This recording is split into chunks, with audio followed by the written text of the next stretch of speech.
থেকেই এরকম একটি রাষ্ট্র প্রতিষ্ঠার জন্য সংগ্রাম করে যাচ্ছে, আন্দোলন করে যাচ্ছে। আপনারা জানেন এই পৃথিবীতে যত নবী এবং রাসূল আসছিল তারা প্রত্যেকেই সমাজ পরিবর্তনের জন্য চেষ্টা করেছে, তারা মানুষের জন্য, মানবতার জন্য কাজ করেছে। বাংলাদেশ জামাত ইসলামী নবী এবং রাসূলদের সেই ধারাবাহিকতায় এই সমাজের মানুষের জন্য, সমাজের উন্নয়নের জন্য, একটি মানবিক সমাজ প্রতিষ্ঠার জন্য জামাত ইসলামী প্রতিষ্ঠা লগ্ন থেকে কাজ করেছে।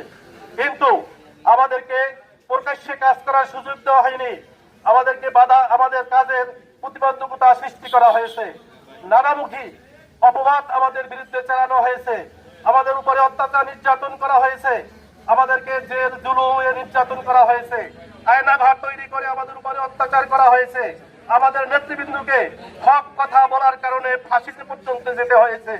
কিন্তু বাতিলের কাছে আমাদের নেতৃবৃন্দ, আমাদের জনশক্তিরা কোনো অবস্থাতে আপোষ করেনি, পিছপা হয়নি। আমরা হক প্রতিষ্ঠার জন্য সব সময় আমরা সর্বোচ্চ ত্যাগ স্বীকার করতে রাজি আছি, আমরা জীবনের সবকিছু ত্যাগ স্বীকার করতে রাজি আছি। কিন্তু এই সমাজে যে বৈষম্য রয়েছে, যে সমাজের ভিতরে যে অন্যায় রয়েছে, অত্যাচার রয়েছে, সবকিছুকে আমরা দূর করার জন্য প্রস্তুত। সুতরাং জামাত ইসলামী আমাদের জন্মলগ্ন থেকে আমরা এই সমাজ পরিবর্তনের জন্য কাজ করছি। আমরা আগামীতেও ছাত্র জনতার যে আকাঙ্ক্ষা, সে আকাঙ্ক্ষার বাংলাদেশ, তাদের স্লোগান ছিল উই ওয়ান্ট জাস্টিস, আমরা ন্যায় বিচার চাই, আমরা বৈষম্যহীন একটি সমাজ চাই। ন্যায় বিচারপূর্ণ এবং বৈষম্যহীন যদি একটি সমাজ প্রতিষ্ঠা করতে হয়, তাহলে আমাদেরকে যেতে হবে আল্লাহ সুবহানাহু ওয়া তাআলার পক্ষ থেকে যে কোরআন আছে সেই কোরআনের দিকে, আমাদেরকে যেতে হবে মুহাম্মদ রাসূলুল্লাহ সাল্লাল্লাহু আলাইহি সাল্লামের আদর্শের দিকে।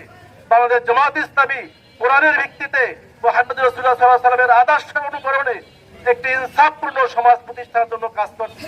আসুন